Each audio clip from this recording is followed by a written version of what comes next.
The Old Licking Jail is an infamously haunted location in Newark, Ohio. Ghost hunters from across the nation have visited in the hope of finding something paranormal, and they've never left disappointed. Due to the regularity and the intensity of the activity, the jail has appeared on several paranormal TV shows, including Travel Channel's Ghost Adventures. Common occurrences include unexplained noises such as huge bangs, scuffling feet, disembodied voices, knocks, and screams. There are also sightings of shadow figures and black masses roaming the halls.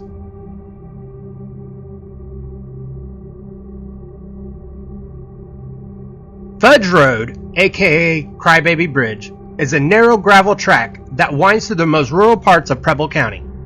At one point, a steel bridge carries the road across Ackerman Creek.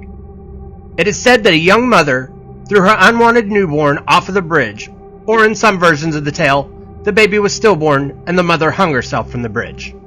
Whatever version is more accurate, the fact remains that today, motorists crossing over Fudge Road Bridge can hear an infant crying if they park at the bridge and say "Mama" 3 times.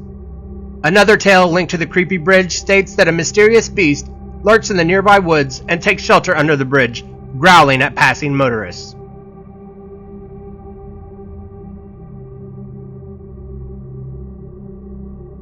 Sometime in the early 1800s, pioneer John Wrench engaged the service of 3 Staley brothers to build a flour mill. The finished structure was to become the first double-wheeled mill in Ohio.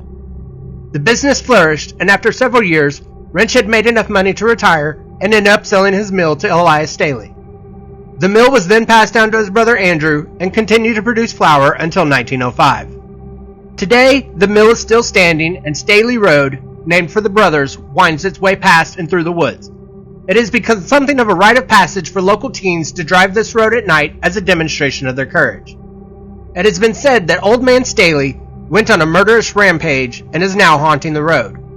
Motorists say that they often experience unexplained car trouble, and some have seen Staley's ghost standing next to or even lying in the road.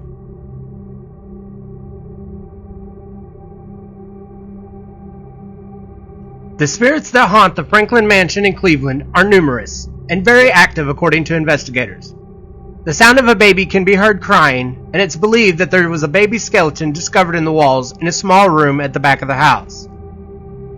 A figure of a man has been seen in the windows of the mansion, and he's believed to be the victim of an axe murder that took place in the tower room. To add to the tragedy in this house, a young girl named Karen was apparently hanged by her father. It's Karen who is believed to be behind most of the activity in the house. She's described as being dressed in black, of tall, thin stature, and very eerie.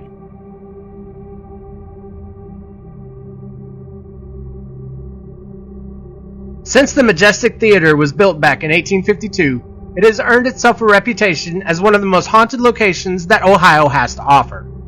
It was originally the Masonic Opera House, and during the 1918 influenza epidemic, the overflow of corpses was stored there. It is said that blood and vital fluids from the bodies were pumped into the alley to the rear of the building, earning it the nickname Blood Alley. There are lots of spooky tales that have been told about the various ghosts that haunt the theater. The most commonly cited ghost has been named Elizabeth and is said to be a young woman. On one occasion, she was recorded in the theater asking, "How do I get out of here?" There are also plenty of shadow figures and strange mists seen in the auditorium, and the Knights Room up on the 2nd floor is a popular place to capture photographs with strange orbs of light in them.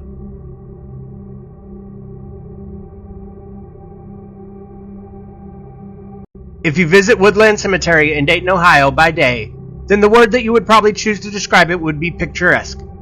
The burial ground doubles up as an arboretum, and it boasts a wonderful selection of trees shading the pathways that meander around Lake Goose.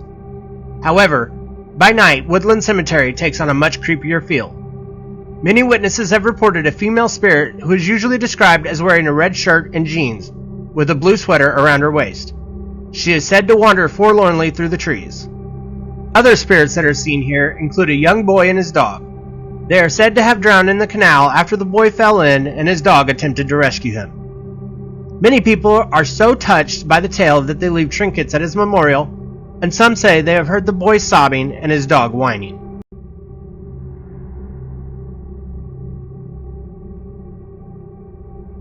Mudhouse Mansion, or the Hartman Place as it was known locally, was an abandoned brick mansion built in the mid-1800s. It has long been believed that the house held some sinister secrets. This belief is fueled by the fact that the last owner was highly protective of the property and aggressively pressed charges against any trespassers. Locals have taken this as confirmation that there is indeed something to hide. According to legend, the original owner was a cruel master to his servants and kept them in foul conditions in the building's basement. However, one night the servants escaped and murdered the family in their beds. Another owner is said to have murdered his wife before committing suicide because she was having an affair. Yet another tale suggests that it was, in fact, the wife who murdered her own children. There is no telling which of these tales is accurate, but there was any number of restless spirits roaming its halls. Now demolished, the land in which the mansion stood is still believed to harbor some of the spirits that once called the mansion home.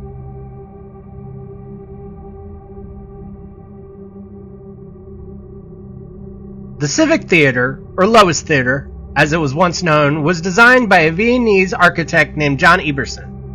One of its most famous features is that the ceiling can rotate and it is designed to look like the night sky. One of the ghosts is believed to be the spirit of a young woman who committed suicide by jumping into the canal behind the theater. She has been seen standing at the edge, weeping. Another of the resident ghosts is the spirit of a janitor named Fred, who was a longtime employee of the theater. He is said to attack anyone who makes a mess in his bathroom. Finally, the third spirit is a male entity that sits on the balcony. Nobody knows who he is, but he is clearly distinguishable from Fred thanks to the fact that he is always so well dressed.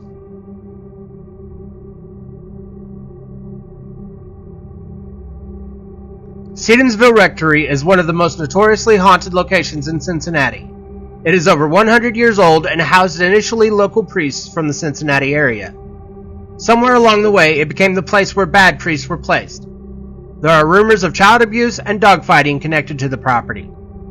In 2011, a couple purchased the property and began a restoration project, only to discover that the building had some otherworldly guests, including a demonic spirit who has affected them both profoundly. The property has been exorcised on occasion, but with no effect. It is now a popular spot for paranormal investigations.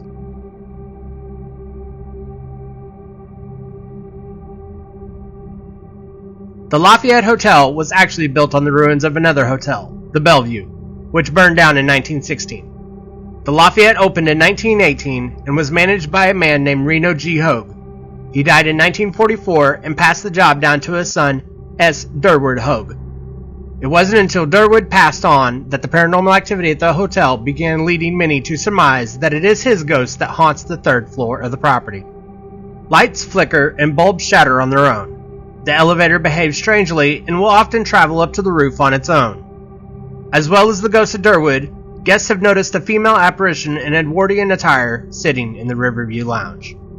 Thank you for making your way through the video. If you like this video, hit that like and subscribe button and give me your thoughts in the comments down below. And as always, until next time.